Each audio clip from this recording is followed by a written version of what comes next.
Analisis isu global pandemi COVID-19 di Indonesia. Kami Angkatan 7 Kelompok 2, Latsar CPNS Kabupaten Garut, PPSDM Regional Bandung, Dini Ilmiati, Triwahyuni, Luciana Novitasari. Apa itu virus COVID-19? Virus corona adalah keluarga besar virus yang dapat menginfeksi burung dan mamalia termasuk manusia. Menurut WHO, virus ini menyebabkan penyakit mulai dari flu ringan hingga infeksi pernafasan yang lebih parah seperti MERS-CoV dan SARS-CoV.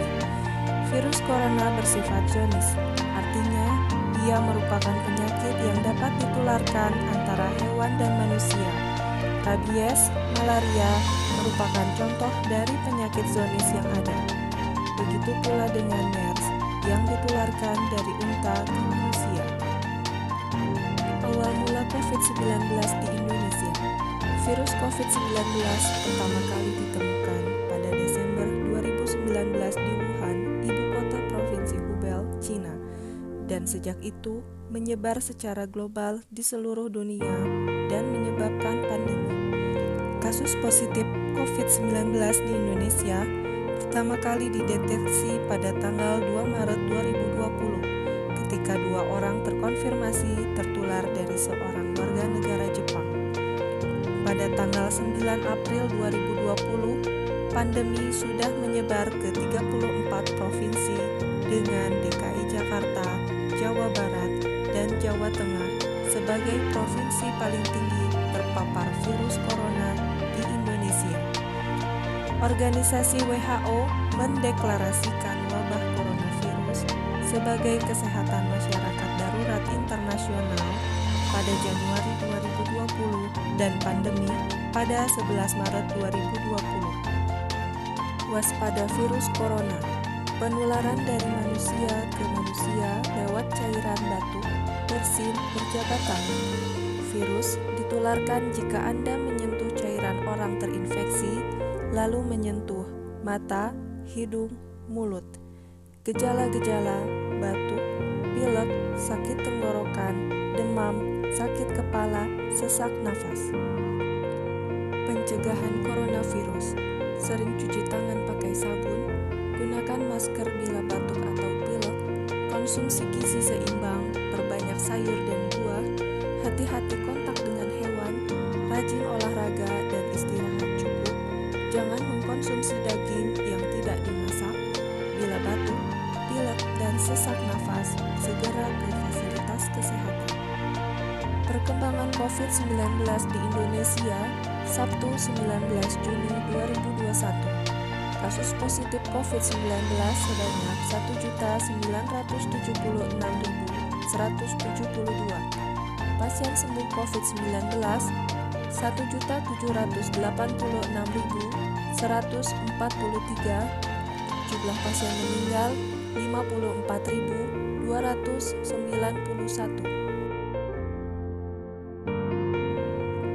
Kami mengambil 4 isu faktual COVID-19.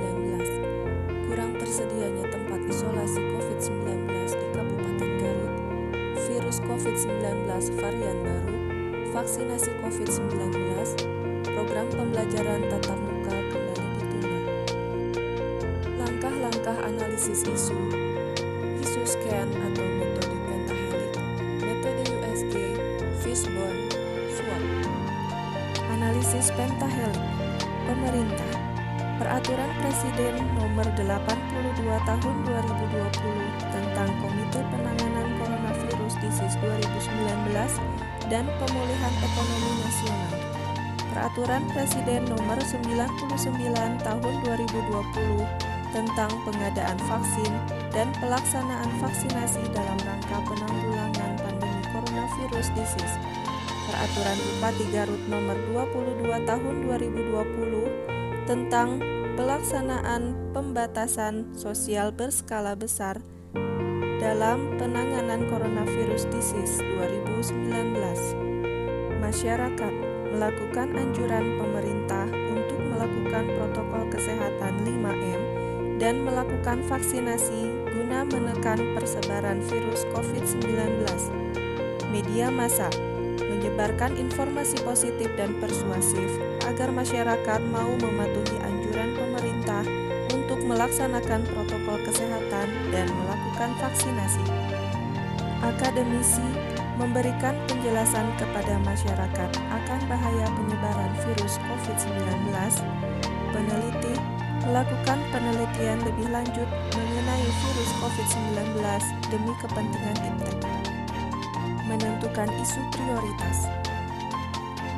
Isu masalah kurang tersedianya tempat isolasi COVID-19 di Kabupaten Garut. Jumlah skor 15. Virus COVID-19 varian baru. Jumlah skor 13.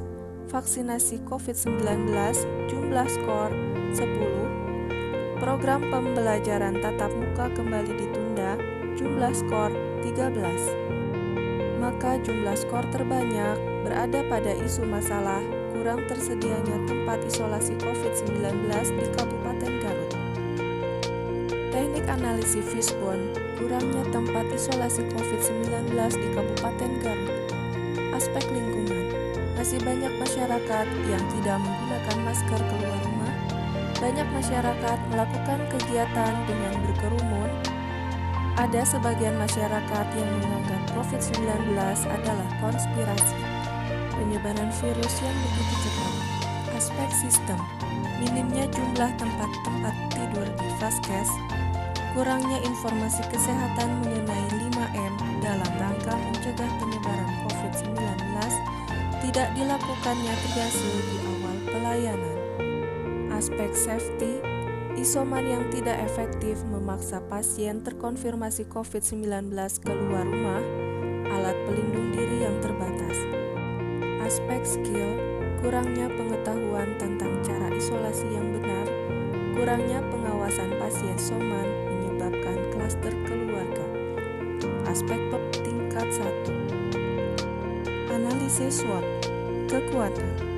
Sudah dilaksanakan vaksinasi COVID-19 di kalangan nakes, guru, lansia, tokoh masyarakat. Diberlakukannya razia prokes di daerah oleh petugas yang berwajib untuk meminimalisir pelanggaran prokes. Telah dilakukan edukasi kesehatan via media cetak maupun elektronik. Kelemahan, kurangnya jumlah kapasitas tempat tidur ruang isolasi COVID-19, terbatasnya BHP termasuk APD, kurangnya jumlah nakes di beberapa vaskes, alat kesehatan yang menunjang perawatan pasien isolasi COVID masih kurangnya pengawasan pasien isoman. Peluang, adanya peraturan pemerintah pusat maupun daerah untuk melakukan pembatasan mobilisasi, adanya sanksi bagi pelanggar prokes, masyarakat lebih peduli terhadap kesehatan dan kebersihan. Ancaman, banyak tempat wisata dan tempat hiburan yang dibuka, menumpuknya sampah medis dan masker, sarana untuk menetapkan protokol kesehatan belum merata, rendahnya kesadaran masyarakat menggunakan masker. Alternatif strategi SO, memperkuat koordinasi antar pemerintah dengan perangkat daerah dalam hal penanganan COVID-19, serta mempertegas penerapan protokol kesehatan bagi setiap kecamatan dengan mengikuti Andilkan RW sebagai jaring pengaman antar warga. Diadakannya kader COVID tingkat RW agar terjalin komunikasi antara pihak kesehatan dan masyarakat. Strategi WO atau strategi kelemahan yang ada untuk memanfaatkan peluang eksternal. Alternatif WO yaitu mengajak masyarakat untuk siaga dan aktif terhadap penularan COVID-19 yang semakin meningkat dengan edukasi secara masif. Pengajuan pengadaan bed, alat-alat penunjang lainnya untuk vaskes yang menyediakan pelayanan isolasi COVID.